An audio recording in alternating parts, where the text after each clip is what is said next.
Bismillahirrahmanirrahim.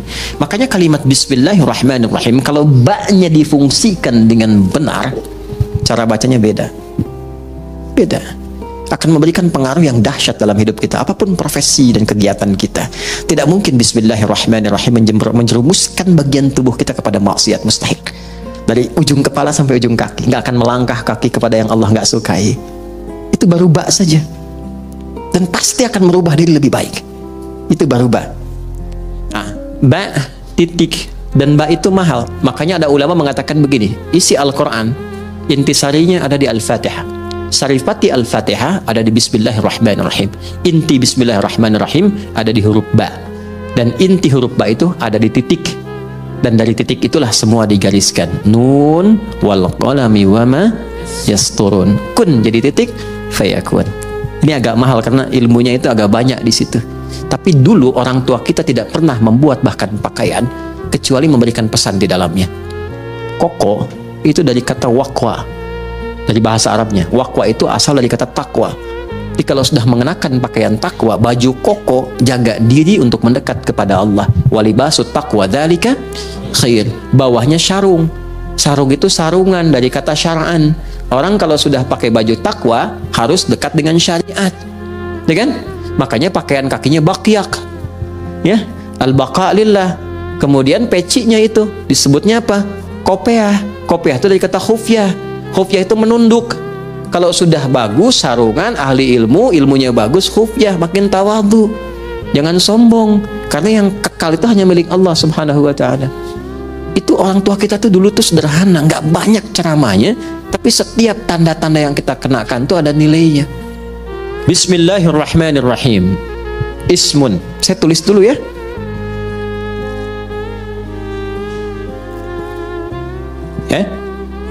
Ini bak sudah tadi ya? Bak sudah. Ada berapa maknanya? 14 ya. Kita bahas berapa? 3 kan? Dari 1, fungsi ba itu menjadikan semua kegiatan kita tertuju untuk mendapatkan ridha siapa? Allah. Namanya apa? Sababiyah, ya. Dengan sebab Allah menetapkan ini saya minum, karena Allah saya berpakaian. Kalau sudah karena Allah nggak mungkin maksiat. Masa Allah dibawa-bawa dalam perbuatan maksiat? Jelas ya? Mau naik kendaraan, Bismillahirrahmanirrahim, maka sepedanya pasti akan dipakai pada yang baik-baik. Kendaraannya juga demikian, itu dihisab loh, ya.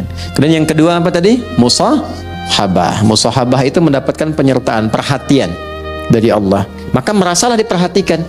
Kalau sedang minum, merasa dilihat Allah. Nanti akan muncul sifat itu. Kalau merasa dilihat Allah, nggak akan berbuat yang macam-macam.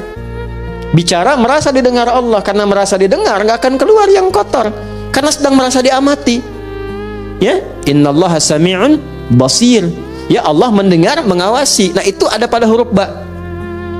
Kalau kita kenakan pakaian merasa diawasi Allah, kita bekerja merasa diawasi Allah, jadi baik semua.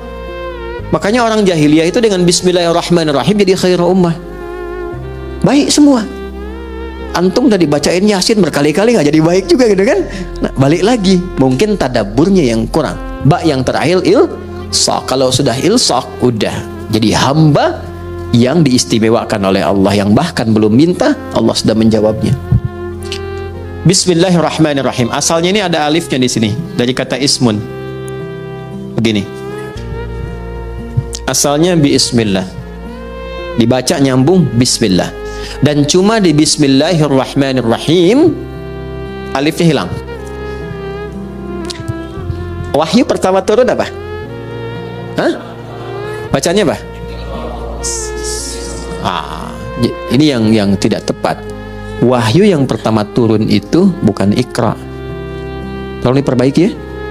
Wahyu yang pertama turun itu bukan Iqra. Tapi wahyu yang pertama turun Iqra bismi rabbikal ladzi khalaq. Karena saat turun Iqra, Nabi jawab ma'ana biqari. Iqra ma'ana biqari. Itu perintah Jibril, baca. Ya, Allah mewahyukan, baca. Kata Nabi, saya betul-betul nggak bisa baca. Sudah pakai ma istifham, pakai ba taukid, ma'ana bi, betul-betul saya nggak bisa. Nabi nggak bilang maqra'tu, tapi ma'ana biqari, saya betul-betul nggak bisa baca. 2 kali Iqra, nggak bisa. 3 kali dipeluk dulu oleh malaikat Jibril. Setelah ada ketenangan, kenyamanan, baru sempurna. Ayat turun, Iqra bismi rabbikal ladzi khalaq. Muhammad SAW, baca karena Allah yang telah menciptamu. Kalau mencipta engkau aja begitu mudah, apalagi hanya menuntun engkau untuk bisa mengikuti bacaan. Jangan baca karena engkau nggak pernah belajar, nggak pernah punya guru yang mengajar, nggak pernah sekolah. Lakukan karena Allah, maka semua yang sulit akan mudah. Karena itu di bismi rabbikal ladzi khalaq itu ada alifnya. Silakan cek di surah Al-Alaq tuh, surah 96 ayat 1. Iqra, ya, Iqra begini, bismi, nah ada alifnya. Nih, ini baru sebagian ya. Nanti ada ayat-ayat lain juga yang bisa kita konfirmasikan. Ini saya kasih contoh satu di antara sekian. Pasti ada alifnya, harus ada ini. Nggak mungkin nggak ada, harus ada. Ada nggak? Hah? Ada? Begini tulisannya, ya kan? Ba, ada alif ke atas, kan? Di Bismillahirrahmanirrahim alifnya nggak ada, langsung nyambung. Kenapa sebabnya? Perhatikan sini. Satu, alif biasanya fungsinya untuk memanjangkan bacaan. Dapat alif tambah harakatnya satu, makanya ada istilah dua harakat. Fataha, fa, ta, dan ha begini. Fa-nya ketambahan alif, tambah fa begini. Maka fungsi alif ini menambah harakat. Yang tadinya cuma satu, fa tambah lagi satu harakat. Jadi istilahnya dua harakat, satu, dua. Kalau fa aja sudah punya batasan, fa, maka tambah lagi satu a. Ada dua kan? Maka tambah panjangnya sedikit, fa. Itu yang dimaksud dua harakat. Tiga harakat tambahkan lagi satu, empat harakat tambah lagi satu. Ya, kalau kami belajarnya pakai detik. Setiap dua harakat satu detik. Ya, di kalau 4 harakat berapa detik? 2 detik. 5 harakat 2,5 detik. Nanti masuk di bab mad, mad wajib muttasil, mad jaiz munfasil, dan seterusnya. Nah, yang dimaksud 2 harakat, 4 harakat, 6 harakat ini ditambah alif. Alif ini gambaran dari harakat. Jadi kalau sudah ada ini, maksudnya dibacanya 2 kali seperti ini, 2 kali harakat. Fatah. Jelas? Alif fungsinya memanjangkan bacaan. Dan kalau sudah ada alif, harokat yang sesuai adalah fathah. Kalau kasrah itu ya. Kalau dhammah, wow. Tapi ini menarik, harokatnya kasrah, iqra bi, pakai ya, pakai kasrah. Tapi tandanya alif. Kenapa nggak dibuang saja? Untuk memberikan kesan, karena pertama kali Nabi diminta membaca iqra, beliau merasa tidak mudah, panjang prosesnya. Menunjukkan sesuatu yang tidak mudah, panjang, kadang berliku, kadang tidak mudah. Tapi kalau semua dilakukan karena Allah, maka Allah akan membuat yang panjang semakin pendek, yang sulit akan semakin mudah. Itulah sebabnya ketika walaupun di sini ada alifnya, tetap dibacanya cepat dan pendek. Iqra bismi rabbik.